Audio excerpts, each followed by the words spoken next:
Cada ano que passa traz consigo um novo tempo.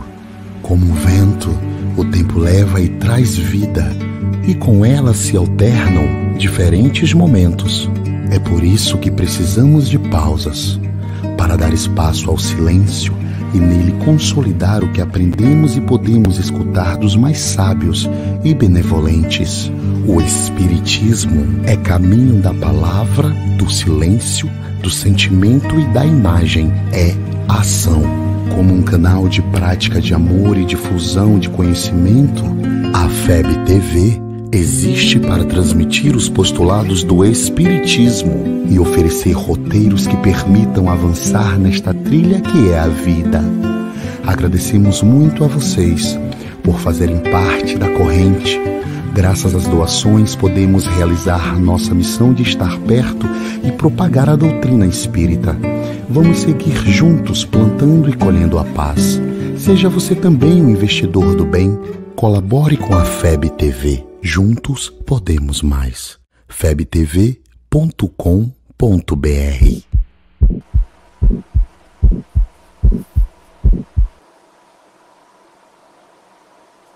Olá, amigos queridos do coração, muito boa noite a todos vocês, sejam todos bem-vindos a mais uma edição deste programa que pretende resgatar um pouco da história e dizer da atualidade do Espiritismo. Espiritismo ontem e hoje.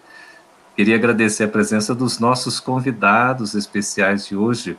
Estamos aqui com dois estudiosos e divulgadores da obra de Kardec, Cosme Massi. Seja muito bem-vindo, Cosme. Muito obrigado, Geraldo. É uma alegria estar aqui com vocês.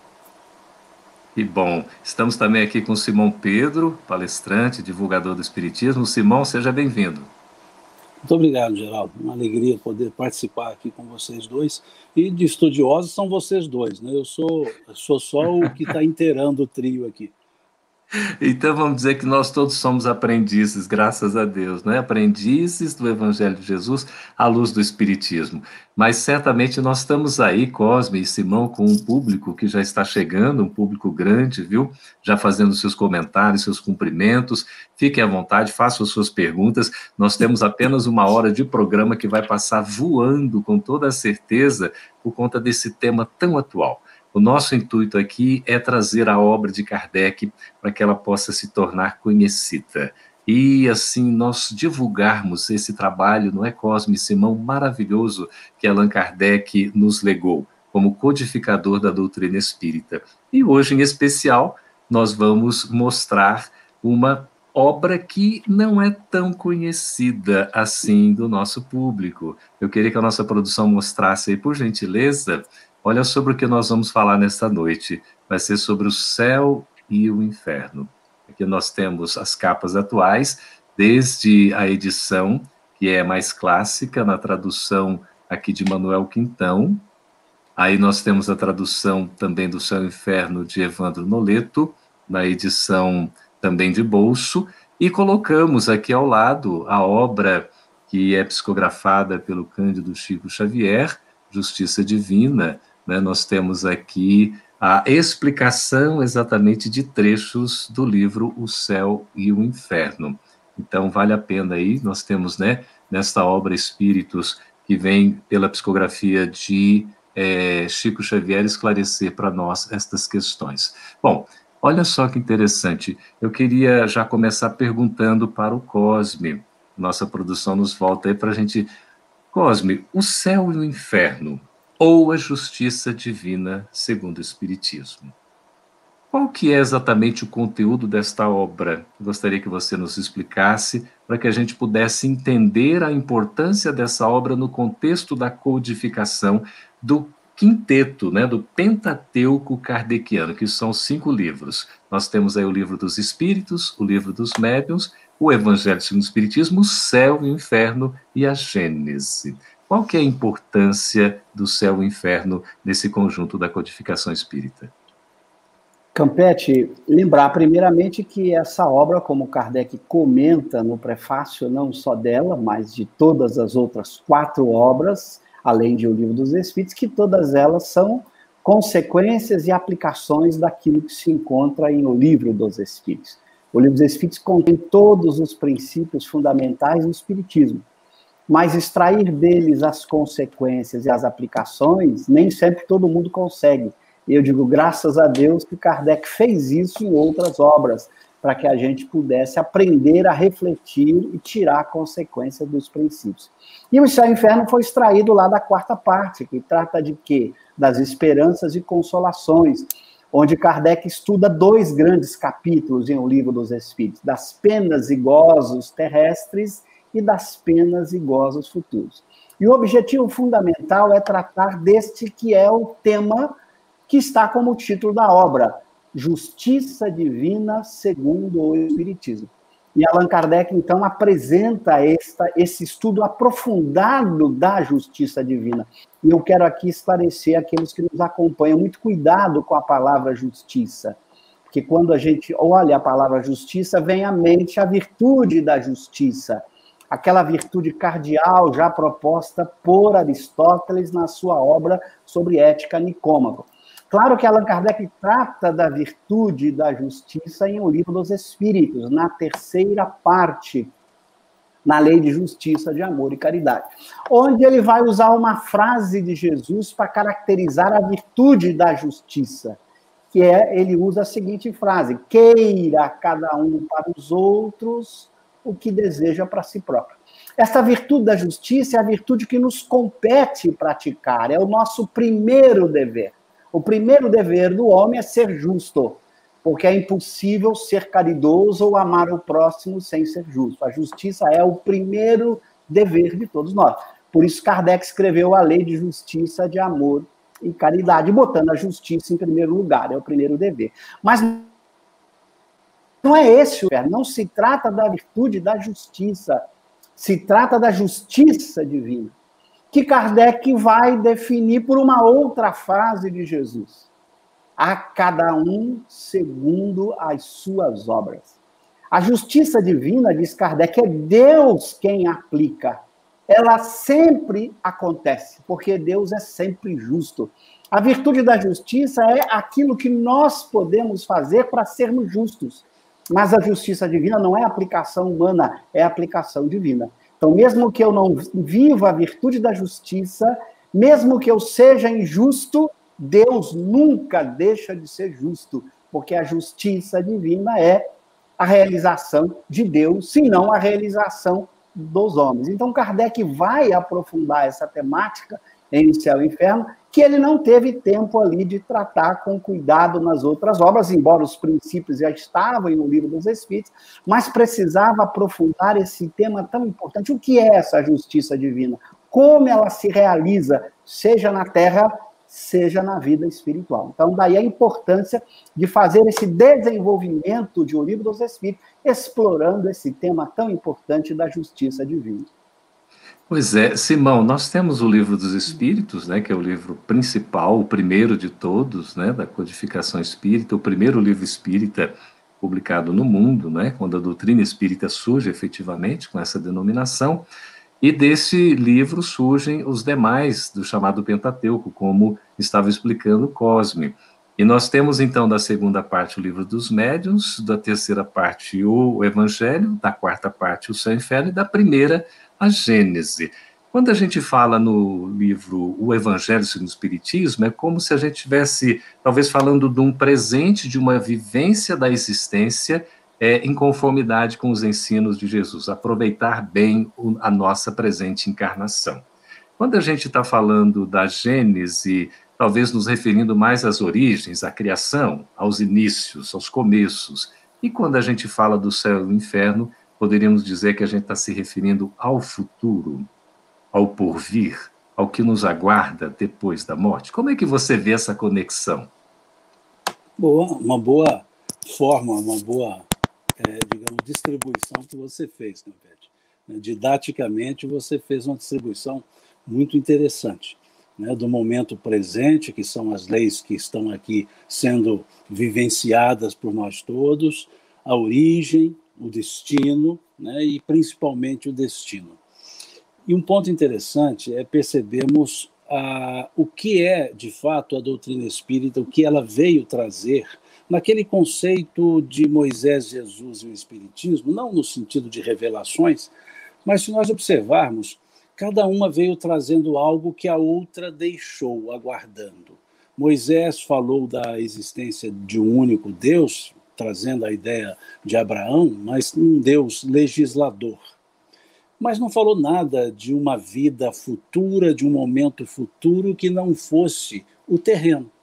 Tanto se preocupava com a vida terrena que a ideia de ser agraciado por Deus era viver muito tempo na terra, né? Conforme vemos lá no capítulo 20 do Êxodo, né? Honrai vosso pai e a vossa mãe para que tenhais longos dias na terra que o Senhor vosso Deus vos dará. Então, a lógica de Moisés era falar dessa vida, a recompensa nessa vida e andar com Deus. Andando com Deus, viveria muito, era a ideia. Jesus chega, mantém toda essa estrutura de Deus único, com outras características, ele nos apresenta, mas nesse aspecto ele diz que existe um outro mundo. Moisés não fala que existe outro mundo. Jesus diz, meu reino não é deste mundo. Nesse mesmo sentido, a doutrina espírita vem, mantém a ideia do Deus único, a ideia do reino, meu reino não é deste mundo, mas vem mostrar como é este mundo. Jesus não disse como é este outro mundo. Ele disse, meu reino não é deste mundo, e pronto. Ele disse, na casa do meu pai há muitas moradas, mas não as descreveu. Não disse como acontecia. E a doutrina espírita veio dizer como e veio nos acrescentar um outro aspecto, que esses dois mundos, o mundo material, o mundo espiritual, se interconectam, conforme vemos na questão 85 e também 86 do Livro dos Espíritos, a relação desses dois mundos. Nesse sentido, o livro Céu e Inferno, ele é fundamental, porque é justamente o aspecto da interconexão desses mundos. O Livro dos Médiuns, ele nos fala da relação entre o mundo espiritual e o mundo material pelo prisma dos espíritos encarnados e desencarnados. Ele nos fala da dinâmica da comunicação.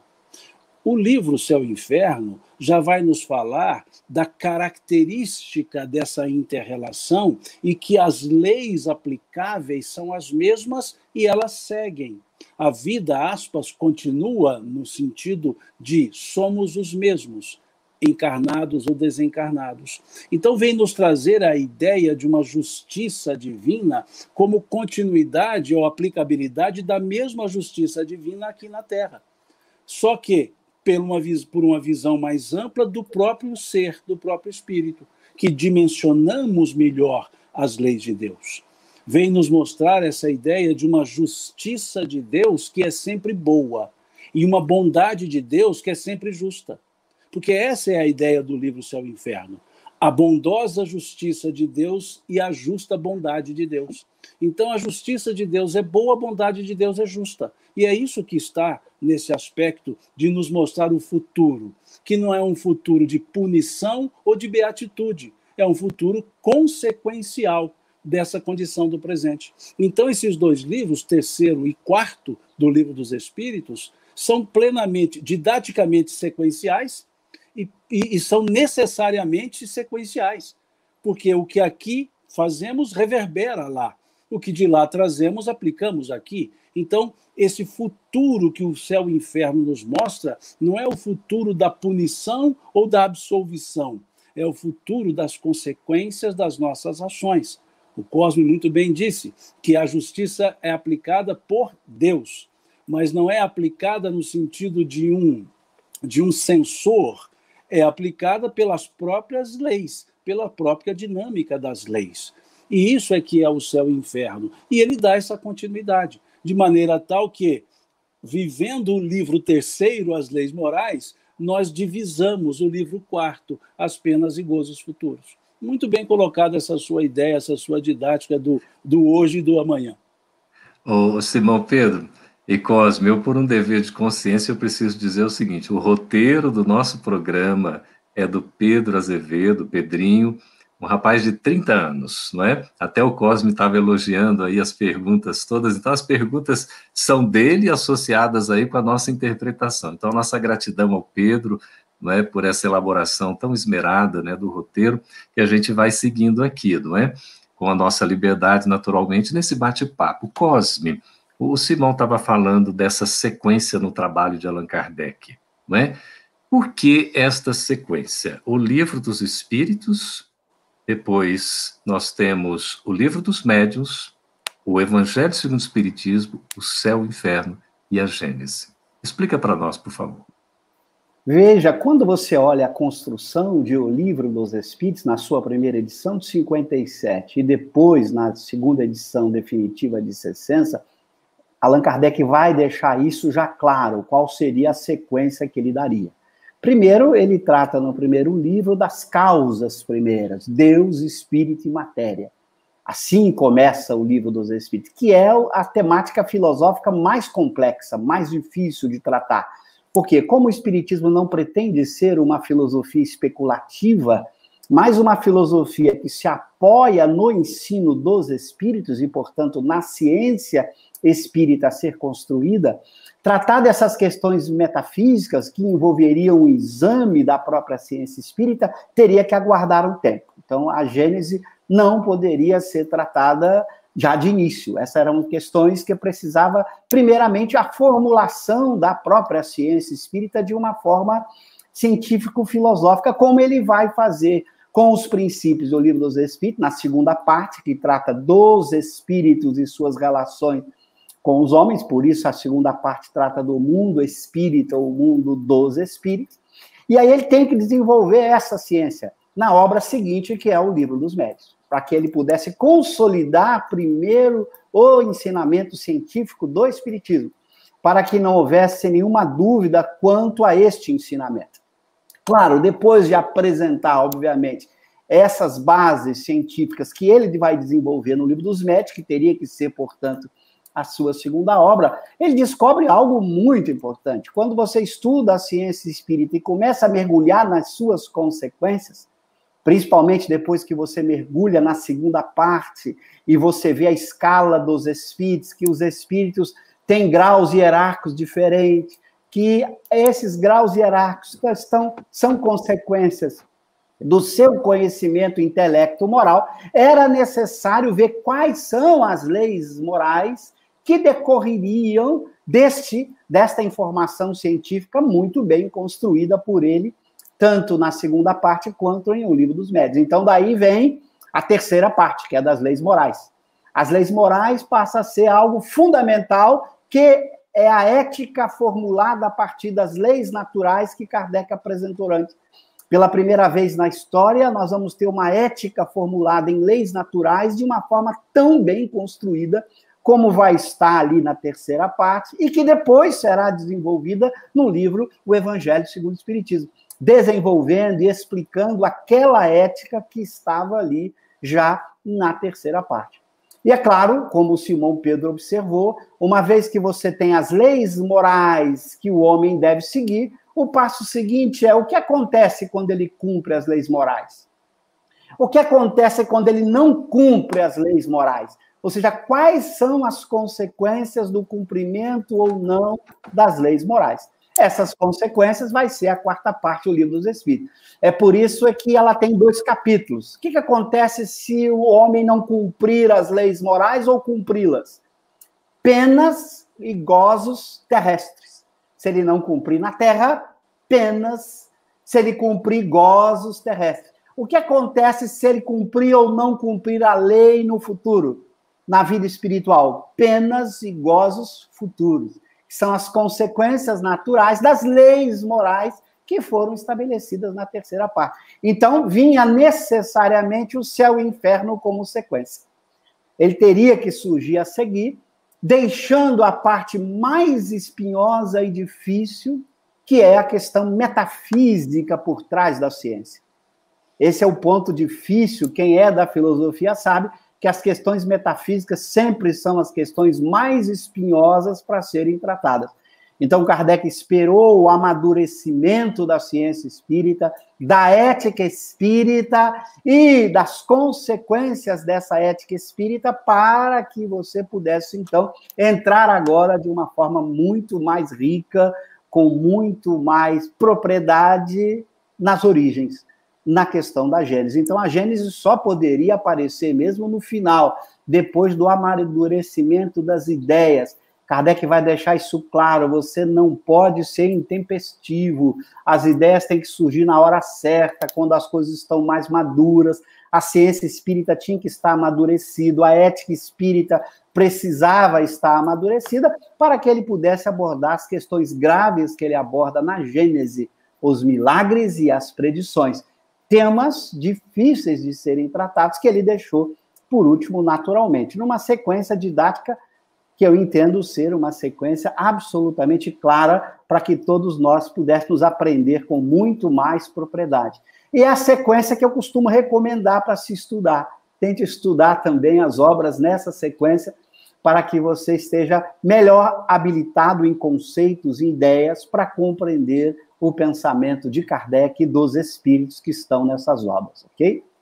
Tem um planejamento, né, Cosme, aí, Simão, um planejamento espiritual realizado com muito cuidado e, evidentemente, cumprido e também dado sequência nessa sabedoria do educador e do codificador, Allan Kardec. Simão, o céu e o inferno, ou a justiça divina segundo o Espiritismo. Como é que é a estrutura da obra?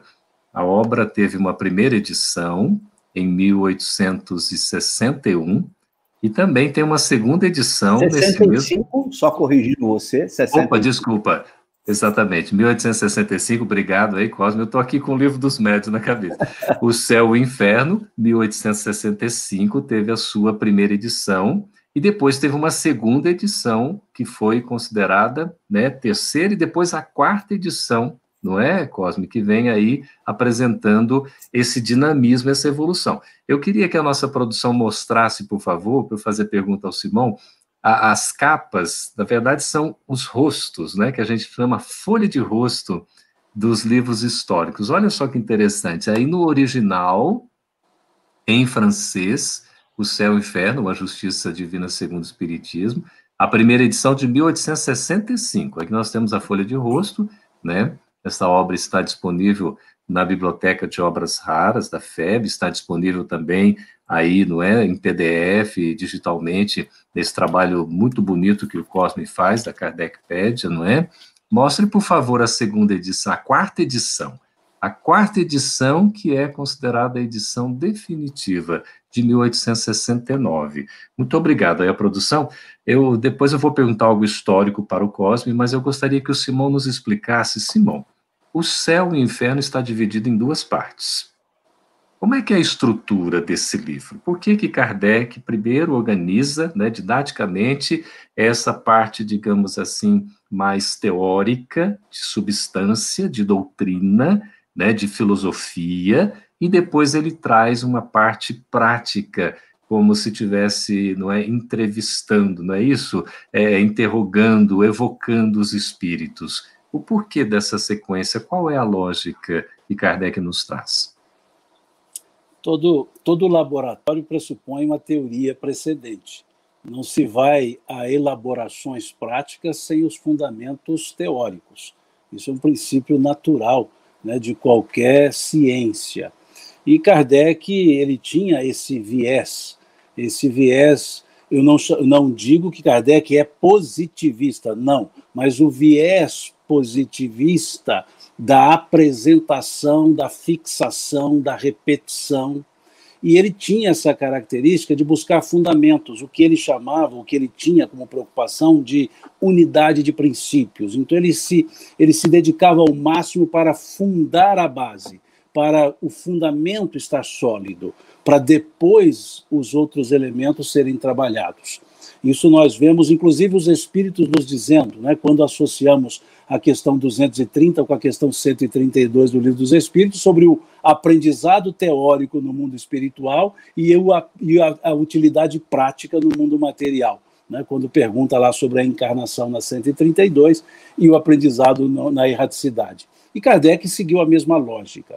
Um outro ponto, você fala das edições, é da característica de toda a ciência seguir alguns pontos de progresso no desenvolvimento dos estudos e da pesquisa, de maneira tal que edita-se mais de uma vez um livro e faz-se as revisões ou acréscimos ou supressões necessárias em função da sequência do estudo. E ali o Espiritismo era nascente. Nós vemos o Livro dos Espíritos, editado em 1857, reeditado em 1860, e entre um e outro, esse interregno de anos, um livro sai de 501 perguntas para 1019 perguntas.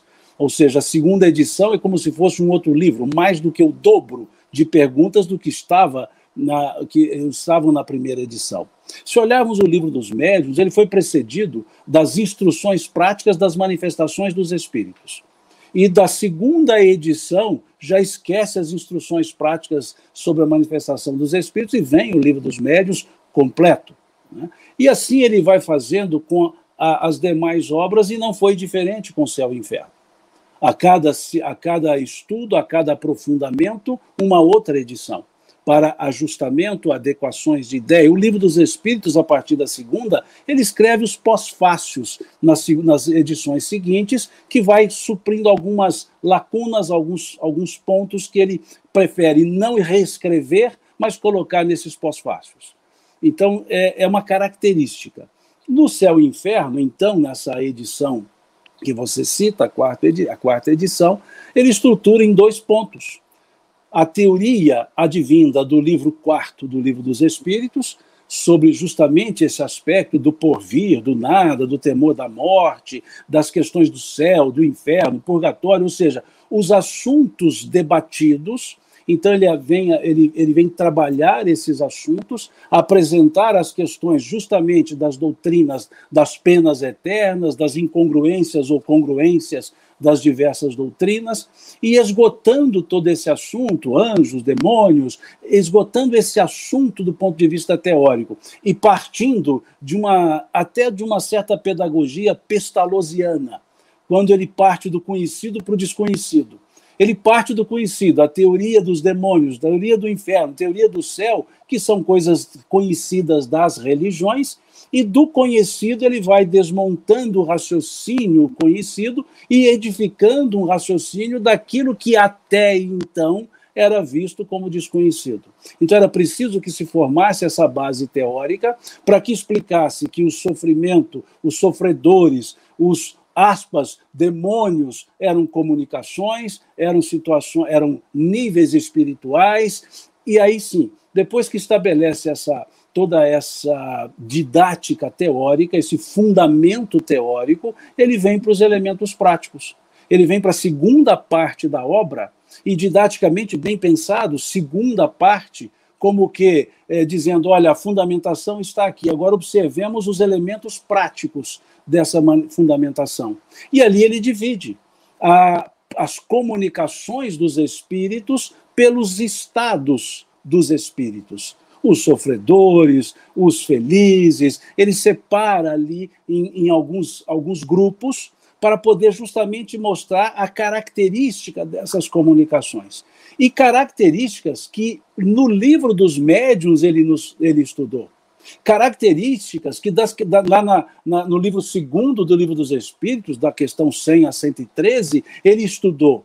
E vai trazendo ali a comunicação dos espíritos, como para nos mostrar o que dissemos não é inferno. Espíritos sofredores estão se comunicando, mostrando que não é a ideia de inferno. Espíritos felizes, mostrando a ideia do não céu lugar, céu circunscrito. Então ele traz ali como demonstração, e é muito interessante porque a ideia espírita nasce da fenomenologia para o estudo, mas Kardec percebeu melhor, já com o estudo desenvolvido, mostrar agora os elementos práticos. E ele assim o faz também no Livro dos Médiuns. Depois que ele elabora toda uma teoria, ele nos apresenta 2 exemplos de comunicações, as sérias, as apócrifas. Então, sempre que ele vai trazer aspectos práticos, ou veio nos trazer aspectos práticos, ele os fundamenta justamente nas bases teóricas. E é a preocupação dele, né? Deixar muito clara a base teórica da doutrina espírita.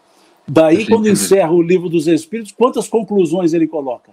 Né? 9 conclusões para chamar a atenção de diversos pontos trabalhados no Livro dos Espíritos, e precedido de mais de uma dezena de introduções, para, como dizer, olha, teoricamente o livro será assim, assim, assim. Então, é uma característica, e dar essa didática ao livro Ao Céu e Inferno é fundamental, porque senão nós continuaríamos no mundo teórico, mas ele traz a aplicabilidade dessa teoria com as diversas comunicações dos espíritos.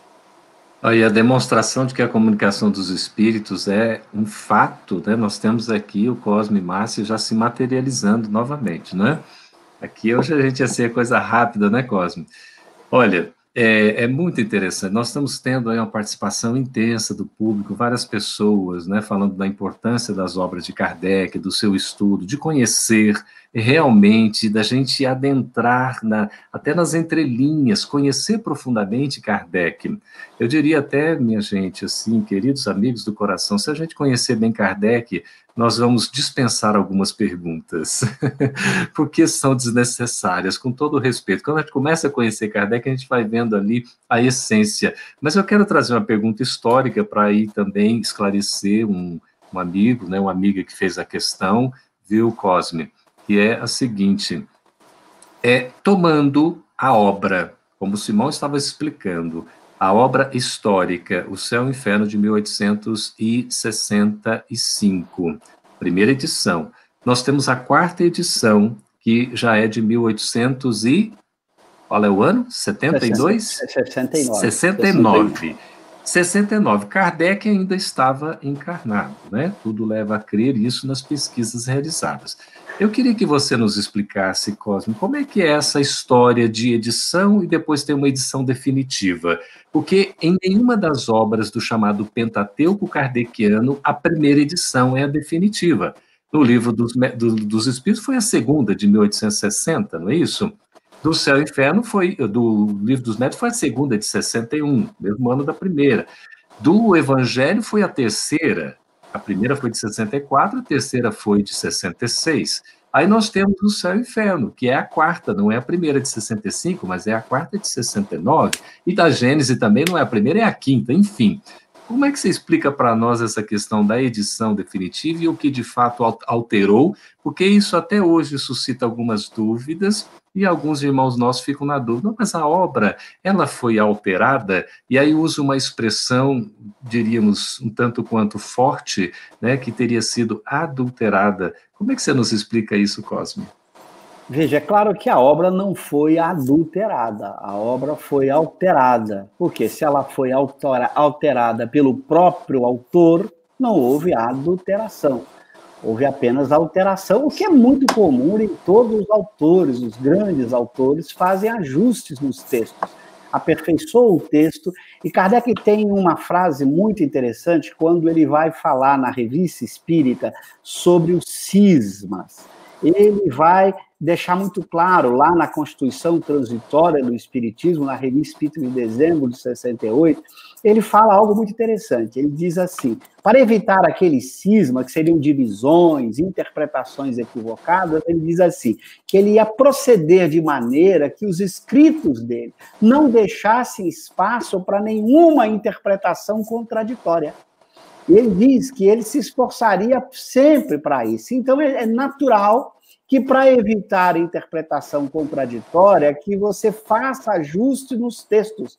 Na medida em que você medita um pouco mais, perceba que determinada frase fica melhor se fizer uma pequena alteração, porque do jeito que estava, poderia levar o leitor a ter uma interpretação que o escritor não queria. Então, Kardec faz esses ajustes em todas as suas obras. Claro que tem alguns ajustes que são complementações, acrescenta, como aconteceu com o Livro dos Espíritos, da 2ª para a 1ª edição, em que Kardec fez grandes mudanças da 1ª para a 2ª edição. Mas no Céu e Inferno, que é o assunto que a gente trata, e lembrando que os estudos históricos recentes do CSI, Allan Kardec Online, Charles Kempf e várias outras pessoas demonstraram que o Céu e Inferno foi publicado em fevereiro de 69.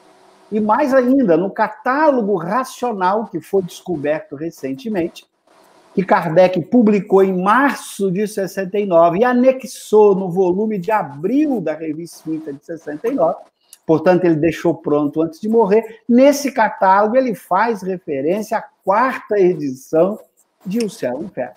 E quando você compara a primeira edição de 65 com a de 69, não tem mudanças no sentido de acréscimos que mudassem radicalmente o que estava antes. Não, ele faz ajustes nos textos em vários lugares, ajustes em frases, só tem um acréscimo que ele faz num caso de um espírito feliz, ele acrescenta mais um caso. Os outros casos, quando você compara os índices, você vê que não há nenhuma mudança no próprio índice. Ele faz um ajuste formal importantíssimo, que para a gente que criou a Kardecpédia foi fundamental, porque ele numera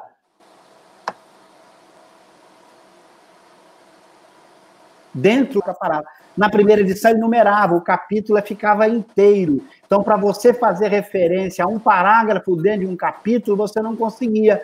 Porque você tem que dizer, está no capítulo 6º, mas onde? Se o capítulo fosse longo, você tinha que olhar o capítulo inteiro. Então, a mesma numeração que ele dá no Evangelho segundo o Espiritismo, que é inteligente, numerando dentro dos capítulos parágrafos, ele faz, então, na segunda edição de O Céu e o Inferno, e faz vários ajustes internos no texto, melhorando frases, fazendo...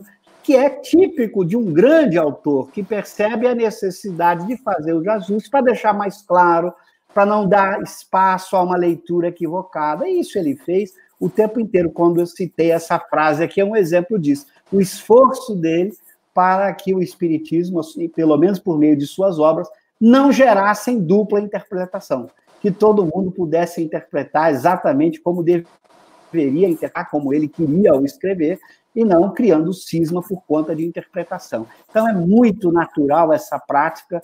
Kardec fez alterações em várias obras, fez alterações, como você citou, em praticamente todas elas, no Evangelho, no Livro dos Médiuns, sempre foram feitos ajustes naturais, melhorando o texto, né? E no Céu e Inferno também, ele fez isso, como fez a mesma coisa na obra Gênese, aperfeiçoando o texto, para que a gente pudesse interpretar melhor o pensamento dele e dos espíritos que participaram com ele na elaboração dessas obras. Aliás, né, Cosme, sexta-feira que vem nós vamos estar falando sobre a Gênese, essa obra valiosíssima, não é?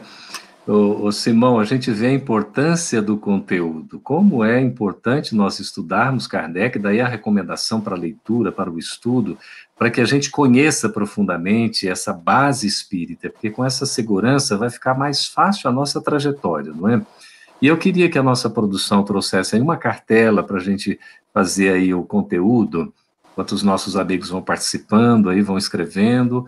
Olha só, aqui, Simão e Cosme, olha a fala, né, que Kardec nos traz, não é?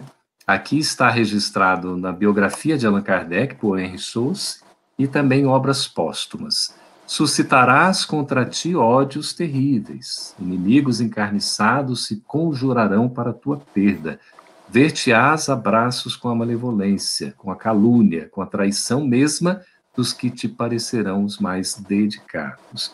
Isso aqui é a orientação que Kardec estava recebendo na execução do seu trabalho, né, no trabalho da codificação. Então, pergunto, Simão, o trabalho que Kardec realizou não foi nada fácil, não é? Ele enfrentou muitas dificuldades. Como é que você analisa isso, trazendo a atualidade do conteúdo da obra kardeciana, exatamente para os nossos dias? Uma obra dessa envergadura, Campetti, não seria fácil. Obviamente que não. Precisaria de pessoas com um caráter, uma característica, uma acuidade mental, uma perseverança que não são características encontradas em muitas pessoas. Se nós observarmos o perfil que Anna Blackwell traz de Kardec, lá no livro do Conan Doyle, História do Espiritualismo, nós vemos Anna Blackwell dizendo o seguinte, que Kardec era um homem de estatura mediana, ombros largos, compleição forte, incrédulo por sistema e por educação, diz Anna Blackwell. incrédulo por sistema e por educação. Se nós olharmos o que Kardec nos fala da sua missão, ele diz que em 1854 ele foi procurado e foi dito a ele essa questão da movimentação das mesas, dos objetos. E ele disse que nada havia de se estranhar, porque se podia magnetizar pessoas, por que não objetos? Mais à frente, foi dito a ele que esses objetos falavam, respondiam perguntas. E esse perfil que Anna Blackwell trouxe, Kardec demonstra ali dizendo o seguinte: provai-me que as mesas têm cérebros para pensar e nervos para sentir, do contrário, o que me contas nada mais é do que histórias para nos fazer dormir em pé. Veja. Mas o mesmo perfil nós vemos em seguida, quando ele então conhece os fenômenos, observa os fenômenos, e ele diz outra frase: enquanto todos se divertiam com aparentes futilidades, eu entrevia naqueles fenômenos a manifestação de uma lei da natureza e me propus a estudá-la. É esse o perfil de perseverança, o perfil de seriedade e abstenção de preconceitos e ideias, que fez com que ele, então, pudesse se lançar a esse trabalho. E como qualquer pessoa ponderada, ele diz claramente, nesse diálogo, cuja frase aqui colocada aparece, é justamente quando ele vai ponderar o que aconteceria se ele não aceitasse, porque os espíritos disseram a ele: poderás falir ou triunfar. No primeiro caso, outros te substituiriam, dizendo claro que os desígnios de Deus não podiam pairar sobre uma só cabeça. Palavra do Espírito de verdade. Então, isso vai mostrando o que era a ideia. E Kardec já antevendo, dizendo: mas essa proteção que dizes me aplicar também se estende às coisas da vida material? E o Espírito diz a ele: sim, pois não te ajudar a viver seria não te amar. Mas foi dizendo a ele, e no contexto diz essa frase: dos adversários, dos ódios. E Kardec teve justamente tudo isso, porque depois ele escreve, ele diz: escreva essa nota 10 anos depois do primeiro diálogo. E tudo que foi predito pelo Espírito de Verdade aconteceu. Foi perseguido, foi anatemanizado, foi ridicularizado, foi alijado da sociedade de pesquisas, de estudos. Mas, ao mesmo tempo, tudo isso para ele serviu de empenho. Dedicou-se, comprometeu, sim, sua saúde. Nesse aspecto de dedicação, não há dúvida, foram mais ou menos 13 anos dedicados, num trabalho grande, que ele cuidava de A a Z, todos os detalhes. Essa preocupação que o Cosme muito bem colocou, né, que ele foi dizer: a única coisa capaz de travar a marcha do espiritismo seria a falta de unidade. O meio para se evitar isso, se não em relação ao presente, mas quanto ao futuro, é estabelecer as suas bases de maneira tal, com tamanha precisão, que interpretações divergentes seriam impossíveis. Quando alguém disser que 2 e 2 são 4, ninguém poderá dizer que são 5. Então vejamos qual era a acuidade de Kardec. E isso custou-lhe muito.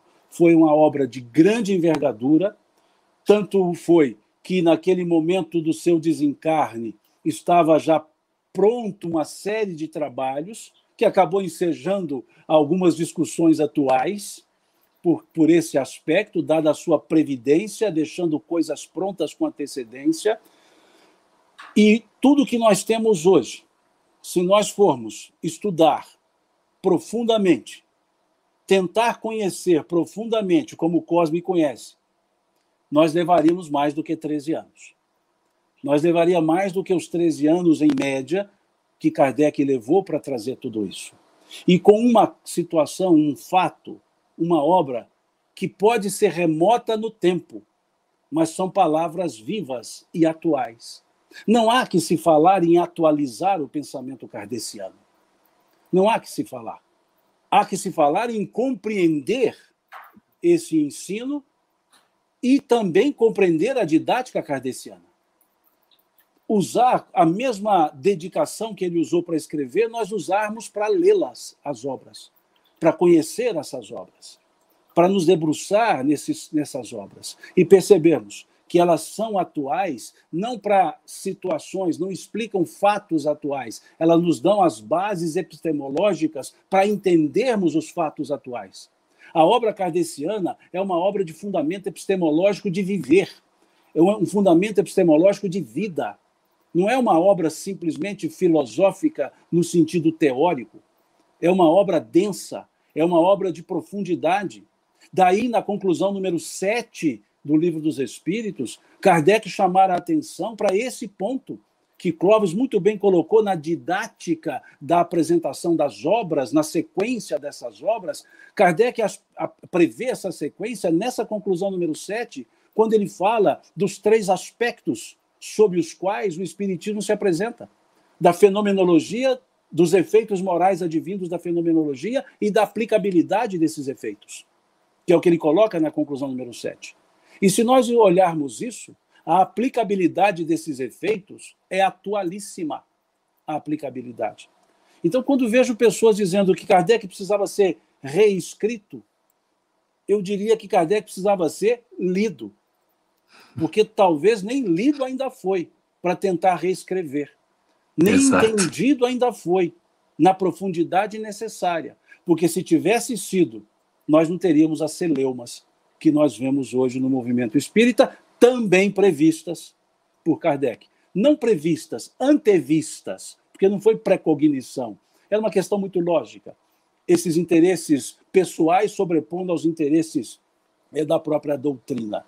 E Kardec ele foi tão preciso nisso, que ele resolveu não colocar seu nome. Nunca chamou por kardecismo, sempre a chamou por espiritismo, porque Exato. Não era a doutrina dele, era a doutrina dos espíritos. E sendo dos espíritos, ela é atemporal, embora chegada numa determinada data, num determinado momento psicológico, que Emmanuel foi feliz quando disse: o espiritismo veio na hora psicológica das transformações ajustar o espírito humano, lá no livro A Caminho da Luz. E Kardec é atual. Kardec não foi, ele é. O verbo não pode ser no pretérito. Aliás, o verbo para Kardec é sempre no gerúndio. Nunca no passado, nunca no futuro, nunca no presente. É um gerúndio. O que é gerúndio? Um eterno presente. Kardec é um eterno presente. No futuro, eterno presente.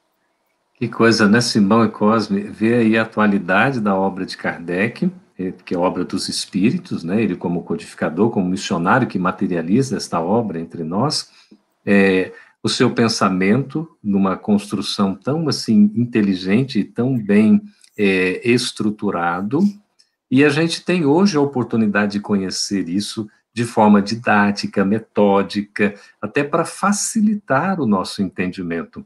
E a gente às vezes até brinca, viu, Simão, assim, Cosme, que o que está precisando ser atualizado não é Kardec, o que precisa ser atualizado é a nossa ignorância, ou seja, a gente precisa, né, estudar a obra, ler a obra, conhecer, porque aí nós vamos ter uma base segura para a gente poder seguir em frente.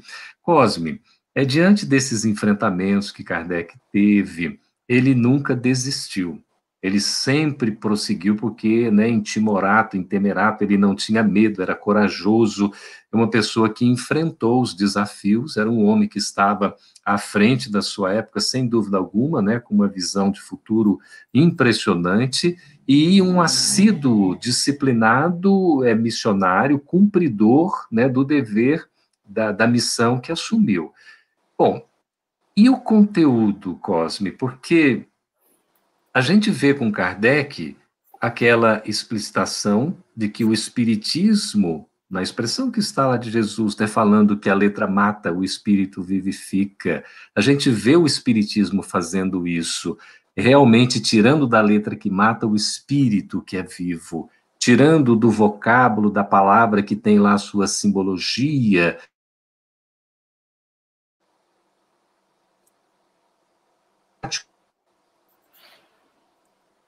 A febre caiu. Opa! Ok.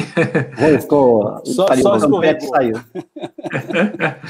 Então, só esse último detalhe aqui, do contexto, que às vezes também é emblemático, tirando, ou melhor, do texto que é emblemático, tirando um contexto para se poder entender. Eu queria que você, Cosme, nos explicasse, nesse sentido, Kardec foi este gênio e continua sendo, né, na atualidade do seu pensamento como codificador, né, trazendo essa revelação dos amigos espirituais.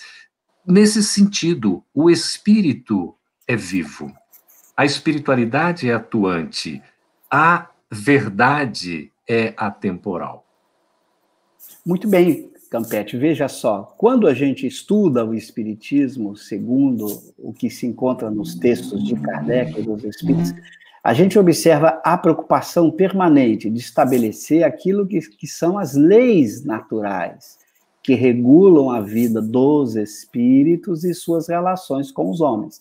Para estabelecer essas leis naturais, e como leis naturais são eternas, são verdadeiras, elas não podem ser atualizadas, era necessário que se encontrasse uma linguagem ao mesmo tempo clara e profunda, porque essas leis são claras e também são profundas.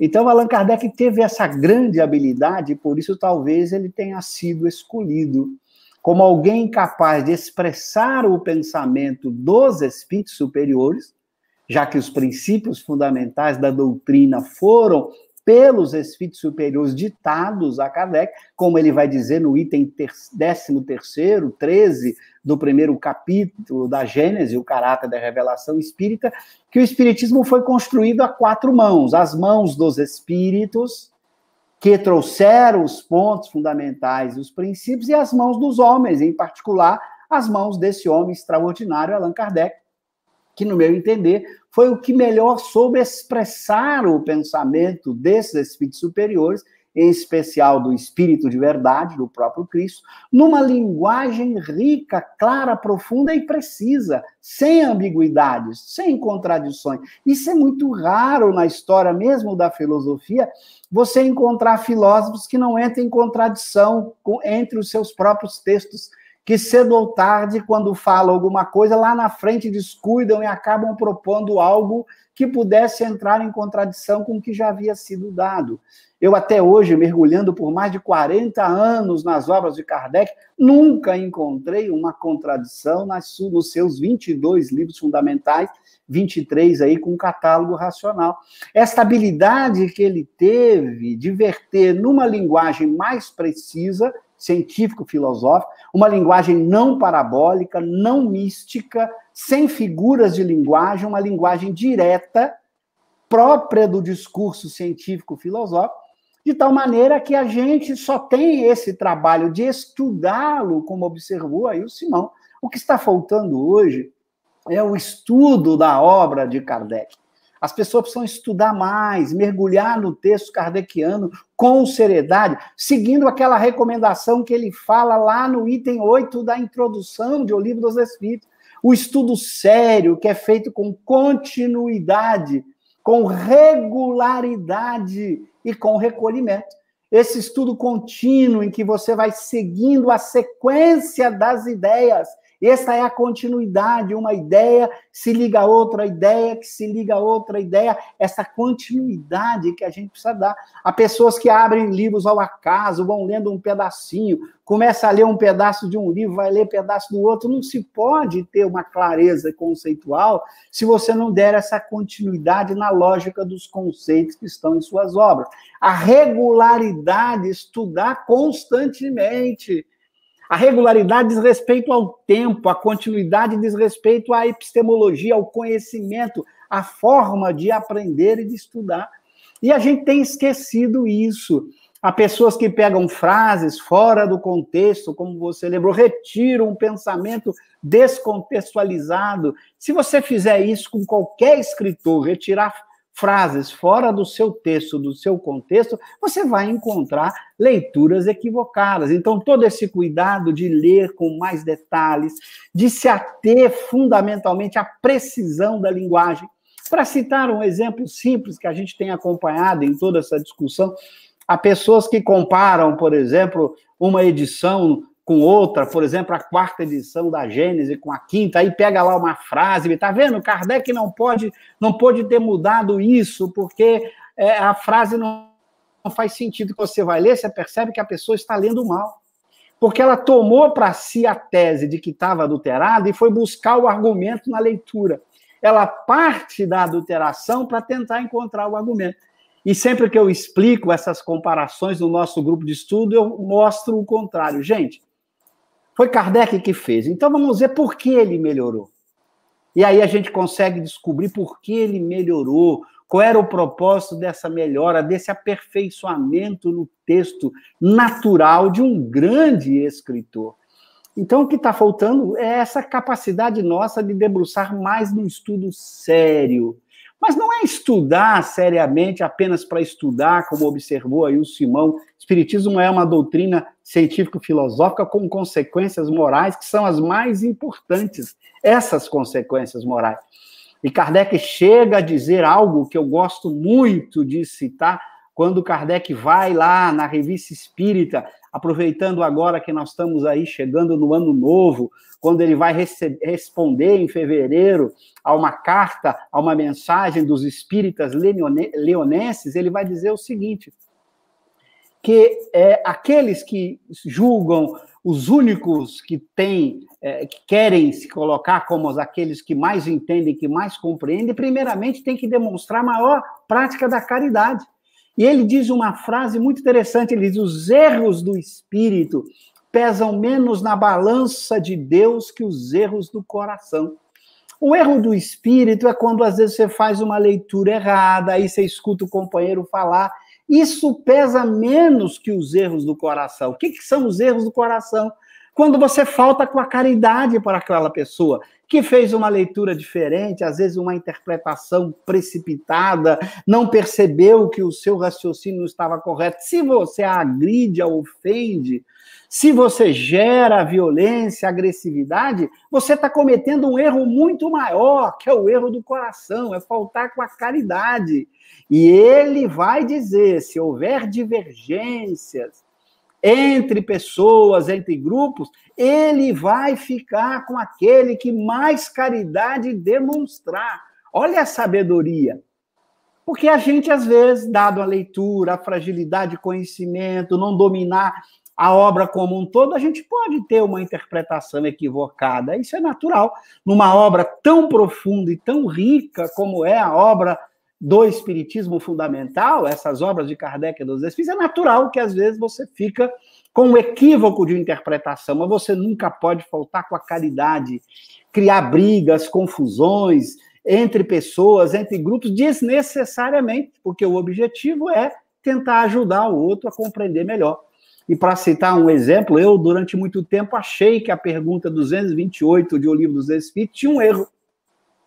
Um erro. Na resposta dos Espíritos, eu achava que tinha um problema entre a pergunta e a resposta. Demorei 6 anos para descobrir que o problema era meu. Era a minha leitura que estava equivocada. Demorei 6 anos. E eu me recordo que era uma questão sobre paixões, eu achava que a pergunta estava equivocada, aí eu fui ler, estudar os grandes pensadores sobre paixões, aí caiu a ficha. Meu Deus, era a minha ignorância sobre a temática que não me permitia compreender a profundidade da pergunta, que eu achava que tinha uma falha, um erro. Então, é muito importante, nesse momento que a gente está vivendo, a gente levar mais a sério o estudo da obra de Kardec, estudar com dedicação, com afinco, e evitar essas discussões inúteis, essas brigas, essas rixas, em que a gente acaba faltando com a caridade, que não é o propósito fundamental, porque a lei fundamental do Espiritismo é a caridade. Nós seremos julgados não pelo conhecimento que a gente tem, mas pela prática da virtude, e a excelência da virtude é a caridade. Então, que a gente tome todo o cuidado nesses momentos que estamos vivendo, de estudar a obra com humildade, sabendo das nossas limitações, buscando aprender e, acima de tudo, respeitando o outro, para que a gente crie um ambiente de verdadeira fraternidade, que é o que se espera dos verdadeiros espíritos. Muito bem. Nossa, eu fiquei até aqui emocionado com esse encaminhamento, viu, Cosme? E, Simão, a gente sente a beleza, né, a harmonia, a profundidade do trabalho que Kardec realizou. Nós já estamos em 1 hora, não é, de programa, veja como passa depressa, nosso tempo voa.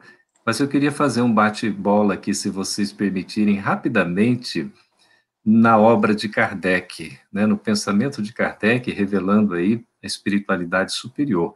Eu falo a palavra e vocês dão uma resposta breve sobre o significado, né, sobre o conteúdo, por gentileza. Pode ser? Vocês topam? Dizer que o roteiro é do Pedro Azevedo, né? E ele toca aqui num ponto que eu vou colocar o nome, começando, né? Tem a ver com conteúdo, tem a ver com trabalho, e o Pedro, na sua sensibilidade, não esqueceu de colocar. Simão Pedro, Amélie Baudet. Um apoio emocional, filosófico e principalmente bom ânimo para Kardec, e fundamental pós-Kardec, que foi a serenidade e a austeridade presente depois de Kardec. Cosme. O nosso lema maior, ou pelo menos deveria ser, né? Fora da caridade não há salvação. A caridade é esta virtude que sintetiza todas as outras, aquela que deveria orientar a nossa vida diária em todos os momentos, e é a mais importante. O dia que a gente levar a sério a prática da caridade, tal como entendia Jesus, benevolência para com todos, indulgência para com as faltas alheias, perdão das ofensas. A hora que a gente levar isso a sério na vida prática, não é levar a sério no nível teórico, conceitual, ser capaz de explicar o que ela significa, mas ser capaz de viver essa caridade no dia a dia. Quando a gente levar isso a sério, a gente realmente compreendeu o Espiritismo. Simão, trabalho, solidariedade, tolerância. Leis naturais. O trabalho é a nossa ocupação útil, é nos sentirmos úteis. É servir. Servir como serviram aqueles que seguiram Cristo, como serviu Kardec. O trabalho, ele não só dignifica o homem, ele fortalece a alma, ele fortalece o espírito. Como bem disse Jesus, meu Pai trabalha até hoje e eu trabalho também. Solidariedade é o princípio que nos horizontaliza, que nos mostra que somos semelhantes e que todos estamos buscando o mesmo fim, evoluir, crescer. A solidariedade é quando eu enxergo, quando eu desenvolvo a empatia e consigo perceber-me no outro e perceber o outro em mim. E que nos faz, então, semelhantes e, no bom termo da palavra, interdependentes. E qual era a terceira palavra? Trabalho, solidariedade e tolerância. Tolerância é a consequência desses dois. Quem está disposto a ser, dizia Emmanuel, que quem não está disposto a tolerar não é digno de servir. Então não há como servir sem a tolerância. E tolerância não é aguentar a outra pessoa, é compreender a outra pessoa tal qual gostaríamos que fôssemos compreendidos. A tolerância é enxergar-nos no outro e perceber que para o outro eu sou o outro. Então esse é o aspecto da tolerância. São 3 palavras que eu diria virtudes essenciais para o nosso dia a dia vivencial. No ping-pong, Cosme, estudo. O que nos falta muito nos dias de hoje para colocar em prática? Eu diria, nós estamos precisando estudar mais nessa época de rede social, com todo respeito, não estamos criticando as redes sociais, mas as pessoas estão acostumadas a ler apenas frases pequenas, pequenos pensamentos, descontextualizados. A gente que trabalha em universidade, no ensino superior, a gente acompanha estatísticas da baixa taxa de leitura de livros acadêmicos, de livros que ensinam. As pessoas estão levando pouco a sério a necessidade de estudar. E nós, os espíritos imperfeitos, só poderemos fazer a mudança moral por meio do estudo como ferramenta. Por exemplo, eu digo que eu preciso vencer a inveja, o ciúme, a mágoa, mas que eu não sei o que são esses vícios morais e nem que estratégias usar para vencê-los, como é que eu vou enfrentá-los? Então, o estudo nos esclarece, nos dá as orientações precisas para a gente enfrentar esta vida de provas e expiações, compreender o que é a vida, o que é o verdadeiro sentido desta vida, por que estou aqui. Como fazer isso sem um estudo, sem uma compreensão clara? Então, eu digo, o estudo é peça-chave para nós, espíritos imperfeitos, que precisamos desta ferramenta poderosa de transformação moral. Mas como ferramenta, muito cuidado, não tomar o estudo em si mesmo, mas o estudo como ferramenta para a nossa verdadeira transformação moral. E agora, Simão, já para a sua despedida aí no nosso público, fale-nos sobre Deus. Oh, mas como despedida? Para um gostinho de que quero mais. Esse talvez tenha sido o motivo pelo qual Kardec escreve a Gênese por último, para que justamente possa tentar trabalhar depois de diversos conceitos o que é Deus. Se nós olharmos a primeira pergunta, ela sequer vem precedida de um artigo. Que é Deus? Não há um artigo definido na pergunta, porque não se pode definir, limitar a resposta que viria. Então, Kardec não perguntou o que é Deus, ele só perguntou o que é, sem o artigo definido. Não é nem o quem, é sem o artigo definido, mostrando-nos essa característica, esse elemento fundamental, que ao longo do tempo foi mal entendido, ou melhor, mal apresentado, e essa é a ideia que é fundamental para nós vivermos, que é a nossa origem. Nós trazemos em nós em atributo aquilo que em Deus é a essência. Deus é a inteligência suprema, nós somos os seres inteligentes. Deus é o substantivo inteligência, nós temos o atributo, o adjetivo desse substantivo em nós, inteligentes.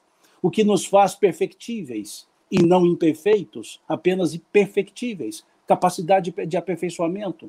Deus é esse ser que é imanente, que está em nós, cujo sentimento íntimo é a principal demonstração da sua existência, como vemos na questão 5 e 6 do Livro dos Espíritos. Quando falamos Deus com seus atributos, tentando nos aproximar dele, para poder nos elevar um pouco mais, mas, infelizmente, quando se busca Deus, tenta reduzi-lo a nós e não nos elevarmos a ele.